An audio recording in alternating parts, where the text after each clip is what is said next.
ഞങ്ങളുടെ ജനറൽ സെക്രട്ടറിയൊക്കെ നമ്മൾ അഗസ്റ്റിൻ സാറൊക്കെ ഹരിഹരൻ സാറിനെയൊക്കെ അറിയത്തില്ലയോ? അവര് മൂന്നുപേരും കൂടെ ഇരുന്ന് ഇതാ ഉത്തരവാക്കിയിരിക്കുന്നതുണ്ടോ, പെൻഷൻ നമുക്ക് തീരുമാനിക്കാം. ആർക്ക്?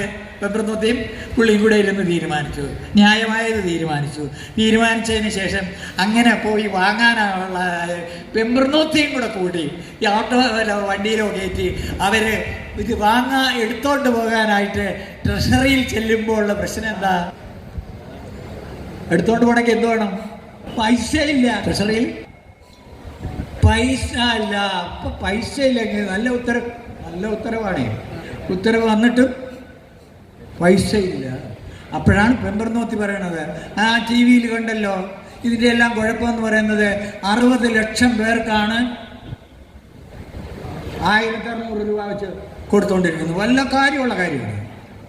ഈ 21-ലെ പരിഷ്കരണം നിങ്ങൾക്കുള്ളത് വേണ്ടാന്ന് പറഞ്ഞതല്ലേ? പി സി ജോർജും അച്ഛന്മാരും ഒക്കെ പറഞ്ഞതല്ലേ വേണ്ടാന്ന്. അങ്ങനെ അവർ ടി വിയിൽ കാണുന്നല്ല കാരണം കൊണ്ടാണ് അവിടെ ഇല്ലാത്തത്. നിങ്ങൾ എടുക്കാൻ പോയപ്പോൾ അവിടെ ഇല്ലാത്തത് എന്തുകൊണ്ട് ഇല്ലാത്തത്? ഇപ്പതാ വയനാട്ടിൽ മുണ്ടക്കൈ ചൂരൽമല ദുരന്തമുണ്ടായപ്പോൾ നോക്കൂ, ഇതുപോലൊരു ദുരന്തം രാജസ്ഥാനിലാണ് ഉണ്ടാകുന്നതെങ്കിൽ, ബീഹാറിലാണ് ഉണ്ടാകുന്നതെങ്കിൽ, ഒഡീഷയിലാണ് ഉണ്ടാകുന്നതെങ്കിൽ അവിടുത്തെ ഗവൺമെന്റുകൾ ചെയ്യുന്നത് അവിടുത്തെ ജില്ലാ കളക്ടർമാർക്ക് അധികാരം കൊടുക്കും. എന്തധികാരം? ഭൂമി നഷ്ടപ്പെട്ടിട്ടുള്ളവർക്ക്, എല്ലാം നഷ്ടപ്പെട്ടിട്ടുള്ളവർക്ക് ഇതെല്ലാം ഈ പ്രളയത്തിൽ നഷ്ടപ്പെട്ടതാണ് എന്ന് കാണിച്ച് അവർ പാവങ്ങളാണ്, മറ്റൊരു മാർഗവുമില്ലാത്തവരാണ് എന്ന് കാണിക്കുന്ന സർട്ടിഫിക്കറ്റ് കൊടുക്കാനുള്ള അധികാരം ആർക്ക് കൊടുക്കും? ജില്ലാ കളക്ടർമാർക്ക് കൊടുക്കും. ഈ ദുരിതം വന്നവരൊക്കെ വീട് വാടകയ്ക്ക് എടുത്തു കൊടുത്തിരിക്കുകയാണ്. ദുരിതം വരുന്നവർക്ക് പ്രതിമാസം 300 രൂപ വെച്ച് അലവൻസ് കൊടുക്കുകയാണ്. അതാണ് മോഹൻ സാറിന്റെ ഭാര്യ എടുത്ത് പറയുന്നത്, ഇതെല്ലാം കൊടുക്കുന്നത് ഇതാണ് ധൂർത്ത്. ആ ധൂർത്തടിക്കാൻ ഞങ്ങൾ പൈസ തരൂല്ല എന്ന് ആര് പറയണോ? കേന്ദ്ര ഗവൺമെന്റ് പറയുന്നു.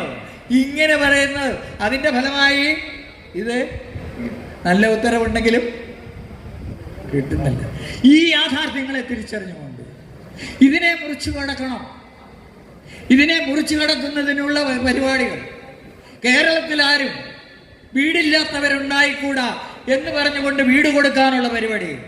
ഇതാ നവംബർ മാസത്തിൽ കേരളത്തിൽ അതിദരിദ്രരായ ആരും ഉണ്ടാവാം, നമ്മുടെ അയൽവക്കത്ത് ഒരു ദരിദ്രൻ ഉണ്ടാവാൻ പാടില്ല എന്നതിൻ്റെ അടിസ്ഥാനത്തിൽ നമ്മുടെ ചുറ്റുപാടുകൾക്ക് മാറ്റം വരുന്ന തരത്തിലുള്ള പ്രവർത്തനം നടന്നു. ജീവിക്കുന്നതിൻ്റെ അടിസ്ഥാനത്തിൽ നമുക്ക് നമ്മുടെ ആവശ്യങ്ങൾ പരിഹരിക്കുന്നതിന് വേണ്ടി ഞങ്ങളൊക്കെ ഓരോരുത്തർ പറയും, ഇപ്പം പിരിവിന് ചെല്ലുമ്പോഴത്തേക്ക് നിങ്ങളത് വാങ്ങിത്തരാത്ത എന്താന്ന് പറഞ്ഞിട്ട് ചോദിക്കുക. ഈ നമ്മൾ സംഘടനയെ പറയുന്നതോടൊപ്പം തന്നെ ദൈവങ്ങളോടും പറഞ്ഞിട്ടില്ലേ? പഴവങ്ങാടി ഭഗവതിയെ കണ്ട് പല കാര്യവും പറഞ്ഞ കൂട്ടത്തിൽ മറ്റേ കുടിശ്ശിയും കൂടെ പെട്ടെന്ന് കിട്ടണേ. ശബരിമലയിൽ പോയപ്പോഴും മലയാറ്റൂർ മുത്തപ്പൻ്റെ അടുത്തും പറഞ്ഞിട്ടുണ്ട്, വേളാങ്കണ്ണി മാതാവിൻ്റെ അടുത്തും പറഞ്ഞിട്ടുണ്ട്, എല്ലാവരുടെ അടുത്തും നമ്മൾ ദൈവങ്ങളോട് പറഞ്ഞിട്ടുണ്ട്. കിട്ടിയോ? കിട്ടാത്തതുകൊണ്ട് നിങ്ങൾ ആരെങ്കിലും പഴവങ്ങാടി ഗണപതിയെ ചീത്ത വിളിച്ചിട്ടുണ്ടോ? ഇല്ലല്ലോ.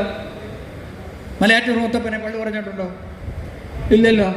ആരും പറഞ്ഞിട്ടില്ല. നിങ്ങൾ അവരോട് പറഞ്ഞിട്ടില്ല. പക്ഷെ അവരോട് പറഞ്ഞിട്ട് കിട്ടാത്തപ്പോൾ അവരെ ചീത്ത പറയാത്ത നിങ്ങൾ നമ്മുടെ സംഘടനയെ പറഞ്ഞിട്ട് കിട്ടാത്തതുകൊണ്ട് എന്നെ ചീത്ത വിളിച്ചുകൊണ്ട് ശരിയാണോ? ആണോ? അല്ല. നമ്മൾ വാങ്ങിക്കൊടുക്കാമെന്നാരോടും പറഞ്ഞിട്ടില്ല, പറയണ്ട. പിന്നെയോ നമ്മൾ ഒരുമിച്ച് പോയി വാങ്ങുമെന്നേ പറയാവൂ. ആ വാങ്ങുന്നതിന് നമ്മൾ 100 പേരുള്ള ആള് 101 പേരാവണം. ആ വാങ്ങുന്നതിന് 100 പേര് 99 ആവാതെ ശ്രദ്ധിക്കണം. 101 ആവണം, 102 ആവണം, 110 ആവണം, 1000 ആവണം, 10000 ആവണം. അങ്ങനെ അവരെ എല്ലാവരും കൂടെ ചേർന്ന് നമ്മൾ ഒരുമിച്ച് ചേർന്നിട്ട് ഈ നേർക്കുള്ള ആനുകൂല്യങ്ങൾ സംരക്ഷിക്കുകയും ആ സംരക്ഷിക്കുന്നതിന് ഞാൻ നേരത്തെ പറഞ്ഞ പോലെ നമുക്ക് വന്നിട്ടുള്ള ഈ മാറ്റങ്ങൾ സമൂഹത്തിന്റെ ആകെ പിന്തുണ നമുക്ക് ലഭിക്കും. നോക്കൂ, ഇപ്പോൾ വിവിധ സ്ഥലത്ത് കൊല്ലം ജില്ലയിൽ ഞാൻ മിനിങ്ങാന്ന് 8ാമത്തെ വീടിനാണ് പാവപ്പെട്ടവർക്ക് വീട് വെച്ച് കൊടുക്കുന്നതിന് തറക്കല്ലിട്ടത്. മലപ്പുറത്ത് 9ാമത്തെ വീടാണ് കൊടുത്തത്, തിരുവനന്തപുരത്ത് 4ാമത്തെ വീടാണ് കൊടുത്തത്, കോട്ടയത്ത് 2 വീടാണ് കൊടുത്തത്, വാഴൂർ ഒരു യൂണിറ്റാണ് ഒരു കെട്ടിടം വെച്ച് കൊടുത്തത്, പാവപ്പെട്ടവർക്ക് വാങ്ങിക്കൊടുത്തത്. അത്തരത്തിലുള്ള പ്രവർത്തനത്തിൽ ഏർപ്പെട്ടുകൊണ്ട് തന്നെ സമൂഹത്തിന്റെ പിന്തുണയോടെ നമ്മൾ നിലനിൽക്കുകയാണ്.